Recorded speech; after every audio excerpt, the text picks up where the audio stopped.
Bonjour, monsieur. Bonjour, monsieur. Je suis la journaliste. Ah, entrez, mademoiselle. Je vous attendais.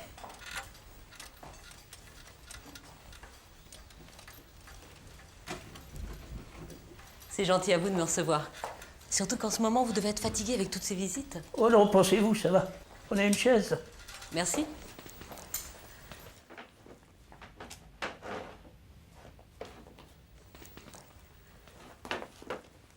Depuis que l'on a appris par le ministère que vous étiez le dernier poilu de 14-18, on a vraiment envie de vous entendre raconter votre histoire. Enfin, votre guerre.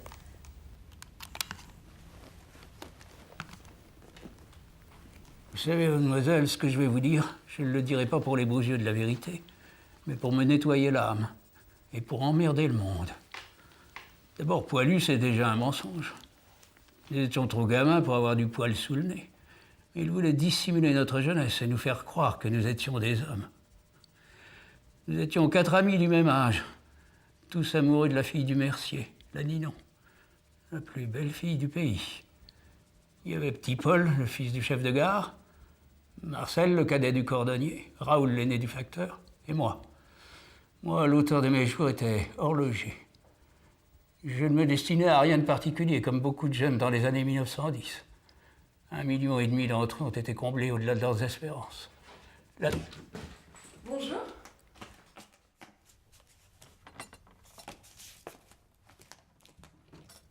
L'annonce de la mobilisation générale par le tambour du garde champêtre déclencha une liesse inimaginable. Les cloches sonnaient à toute volée. Une de ces cohues. Les chevaux, eux, pétaient de peur. Peut-être qu'ils étaient les seuls à comprendre.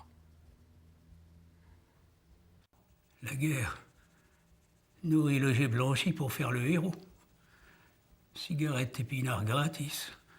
Pour un villageois, c'était cocagne. On se voyait déjà à Berlin, crevant les tonneaux de bière. Moi, la guerre ne me disait rien qui vaille. J'avais assez de bon sens pour comprendre que faire comme tout le monde, c'est le plus souvent faire une ânerie. Les autres, Raoul en tête, se sont engagés séance tenante. Les semaines qui suivirent, je fus sur des charbons ardents. Et si la guerre s'arrêtait? De quoi j'aurais l'air à côté des héros revenant du front? Dans le pays, on commençait à me regarder de travers. Lorsque petit Paul s'est fait tuer dans les marais de Saint-Gon en septembre 14, je fus élu mouton noir du troupeau. Un jour, j'ai croisé Ninon. Elle a eu un petit sourire en coin que j'ai jamais oublié. Un petit sourire de ce genre, ça peut vous faire prendre un ticket pour le cimetière. Et d'ailleurs, c'est ce que j'ai fait. 3 jours plus tard, je rampais dans la boue sous les aboiements d'un adjudant. J'ai appris à me faire petit, à jouer l'automate et à mentir avec conviction. Une fois devenus des hommes en conserve, départ au front. C'était en juillet 1915. Voilà les apprentis macabres. C'est ainsi qu'on nous a accueillis. Partout, ça sentait le mort. Le vieux mort, le nouveau mort et le mort à venir. Notre première corvée, ce fut de décharger d'un train les cercueils prévus pour la prochaine offensive. L'adjudant s'amusait à nous désigner le nôtre. La guerre, c'est beaucoup de boulot. Vous ne vous battez que tous les 36 du mois. Le reste du temps, vous piétinez dans la gadoue, pliez sous votre barda, vous creusez, pelletez, creusez encore. Tout ça sous les obus. Un boche en chair et en os, c'est l'oiseau rare. Combien de poilus sont morts sans avoir jamais vu dans le blanc de l'œil une face de choucroute? Mon premier Maccabée, je m'en souviens encore. Il était crucifié dans les barbelés. Ça canardait sec jour et nuit. Alors on l'a laissé, encristé.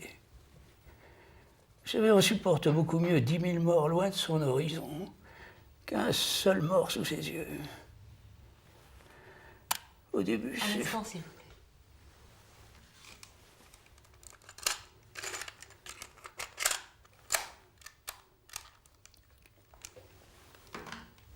Allez-y. j'avais absolument pas peur au début.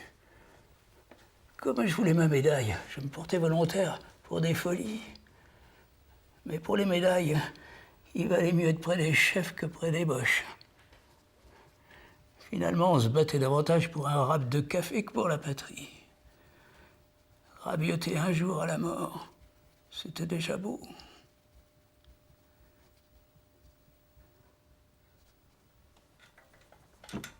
Au bout d'une dizaine de mois, je croyais avoir tout vu.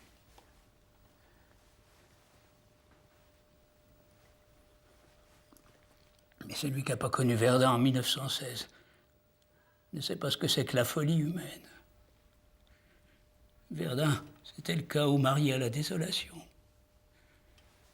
Et partout, sur cette terre ravagée, des paquets et des paquets. Il faut un certain temps pour comprendre que cette mer de paquets est un océan de cadavres.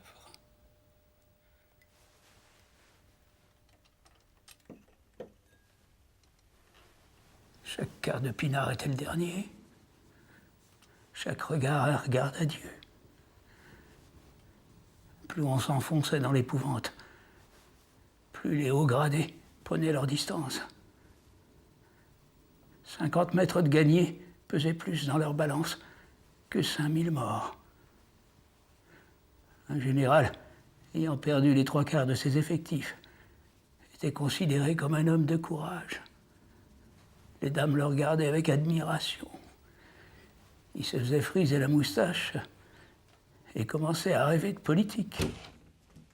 Alors, c'est vous la vedette aujourd'hui?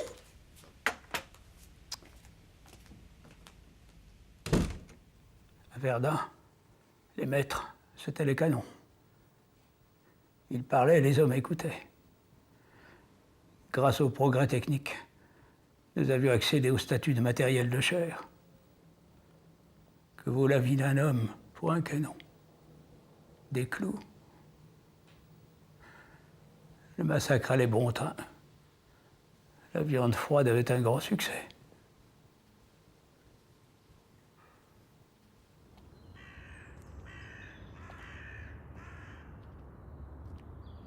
Une fois, en 1916, j'ai eu une perme.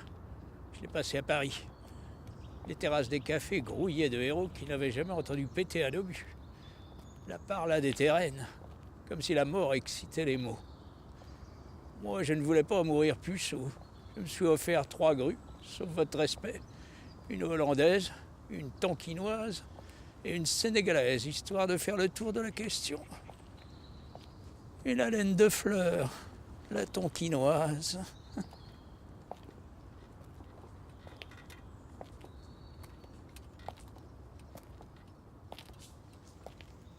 Un jour à l'aube, on a vu arriver le colonel et l'aumônier.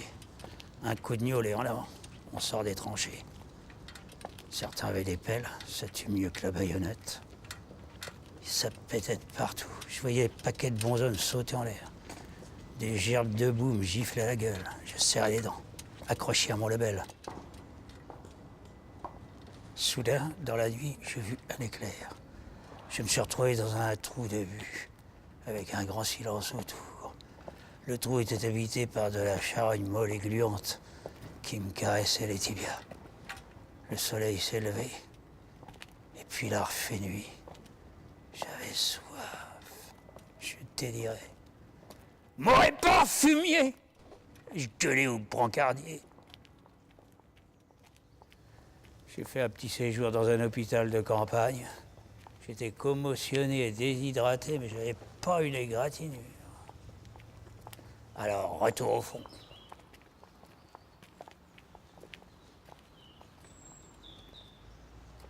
Mon idée fixe, sortir de cet enfer. J'ai obtenu une permission de 2 jours en prétendant que ma mère était à l'agonie. Je me suis rendu à l'état-major du corps d'armée, à Melun, paradis des planqués. Le tout s'était d'y prendre racine. J'ai déambulé de bureau en bureau. L'angoisse, ça donne des ailes à la cervelle. J'avise un colonel avec des moustaches en croc qui secoue sa montre d'un air soucieux. Permettez, mon colonel, fiche crânement, je suis horloger. Malgré mon père, l'horlogerie n'était pas mon fort. Je ne connaissais ni le A, ni le B. Bref, j'embarque sa montre, je file en ville, ventre à terre. Je trouve un horloger, je lui donne la moitié de mes économies pour qu'il me répare la montre sur le champ.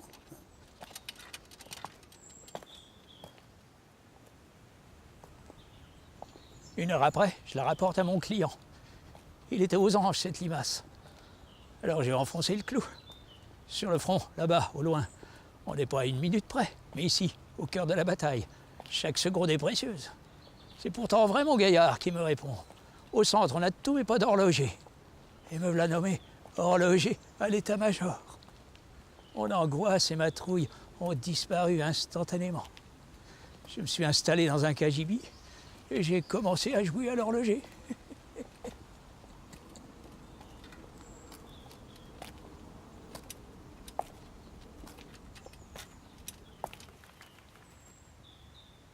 Un jour, dans un couloir, je me retrouve nez à nez avec Raoul. Teint hâlé, épaules carrées, moustache héroïque. Il me raconte 2 fois blessé, 3 citations, croix de guerre, école d'officier, sous-lieutenant. Il m'apprend que Marcel est tombé à Hardécourt. Et toi? Je lui fais part de mes responsabilités de chef horloger. Il savait bien que l'horlogerie et moi, ça faisait 2.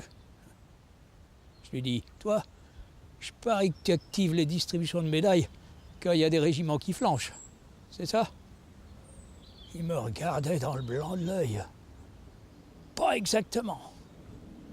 Je suis mandaté par le général Brichu pour ramasser les tirs au flanc qui traînent dans les bureaux. Au front, on manque d'hommes.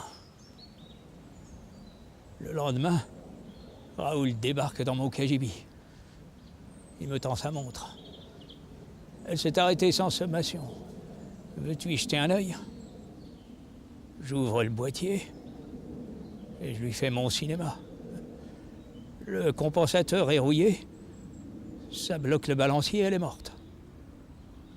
Il reprend sa montre, la remonte. Tic-tac, tic-tac. J'étais en nage. Eh ben, mon salaud, je vais t'en faire voir, moi. Je vais t'en faire baver. Au petit matin, je quittais le bal masqué, direction la foire aux horreurs.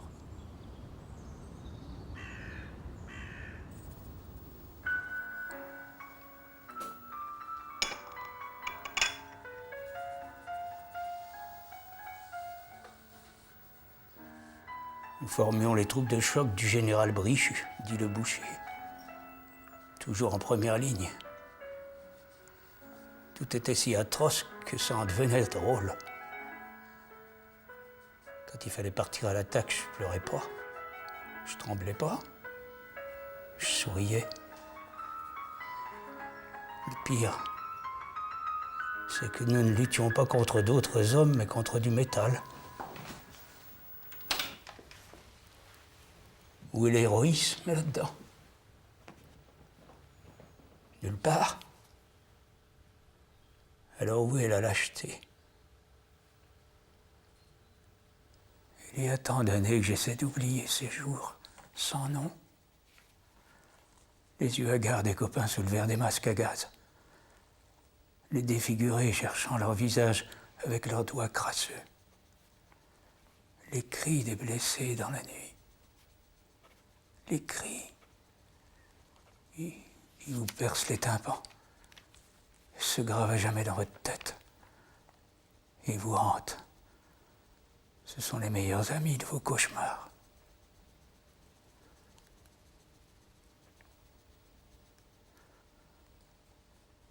Le soir, dans l'abri, Raoul me sermonnait. Moi aussi j'ai peur, qu'est-ce que tu crois? Mais nous devons défendre les nôtres. Hein. Et si les Boches descendaient jusqu'à chez nous? Qui boivent notre vin? Qui violent nos femmes? La Ninon, hein? Mon pauvre Raoul, Quand tu seras mort pour elle, elle se fera baiser par un autre. Et puis notre vin, c'est celui de monsieur le comte. On le paye sans prix, notre vin, va. Alors pourquoi je me ferais crever le rable pour ce que je dois payer? T'as de drôles d'idées. Tu pues l'égoïsme, il me disait. Raoul, quand t'auras saisi qu'on se paye ta tête, tu verras la mort d'une autre manière. Et toi aussi, la peur te bouffera.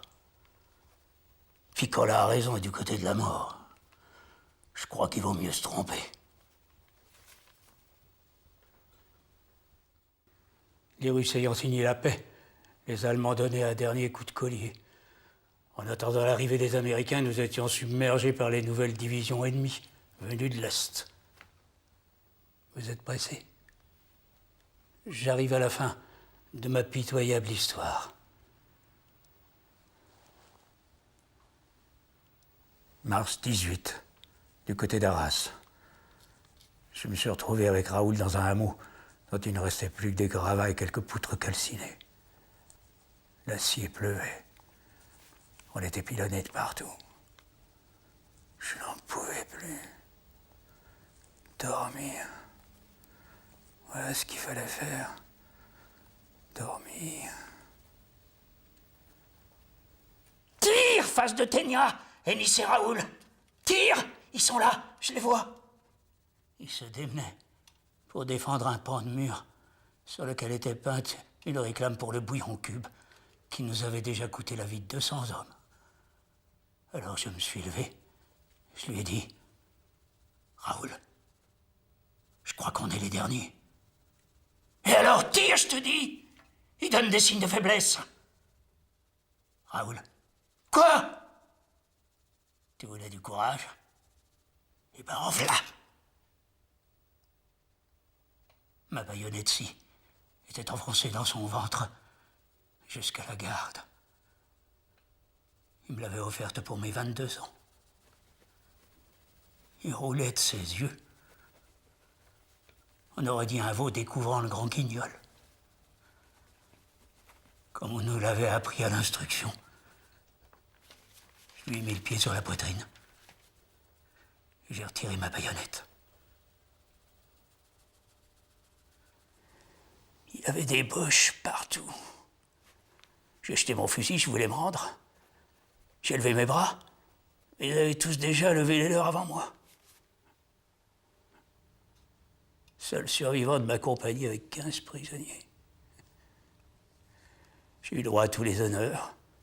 Citation à l'ordre de l'armée, croix de guerre, accolade du général Brichu, Campestello de Cologne. J'ai fait une école d'officier. Et l'armistice est arrivé avant que je retourne au front.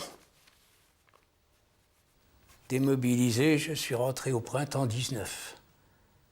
C'était moi le héros du village.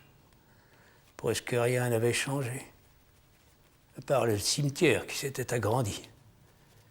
Je suis allé sur la tombe de Petit Paul et de Marcel. En sortant, j'ai cueilli des pâquerettes que j'ai offertes à Ninon pour son mariage avec Robert, un gars du village d'à côté, un réformé. Voilà, mademoiselle, l'histoire de ma guerre. Elle n'est pas très originale. Des millions d'autres jeunes gars ont vécu la même chose, sauf que moi, je m'en suis sorti. Et aujourd'hui, je suis le dernier à pouvoir parler de cette sauvagerie. Il paraît que c'est une chance. J'espère que vous aurez de quoi raconter dans votre journal. Oui, merci monsieur. Ça ira très bien. Au revoir monsieur. Je repasserai vous voir avec le photographe.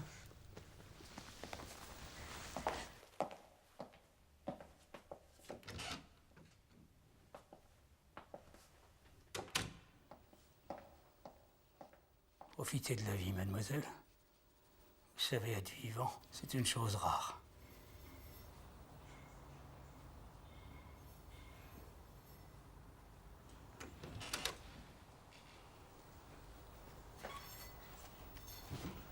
Dites-moi, Lucien, la jolie femme que je viens de croiser dans le couloir, c'était la journaliste. Jolie femme, en effet. J'ai fait comme on a dit.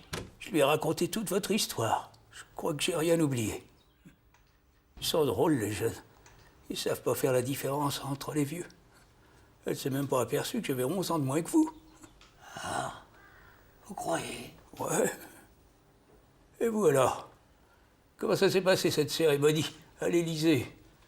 Ils vous l'ont enfin donné, votre Légion d'honneur.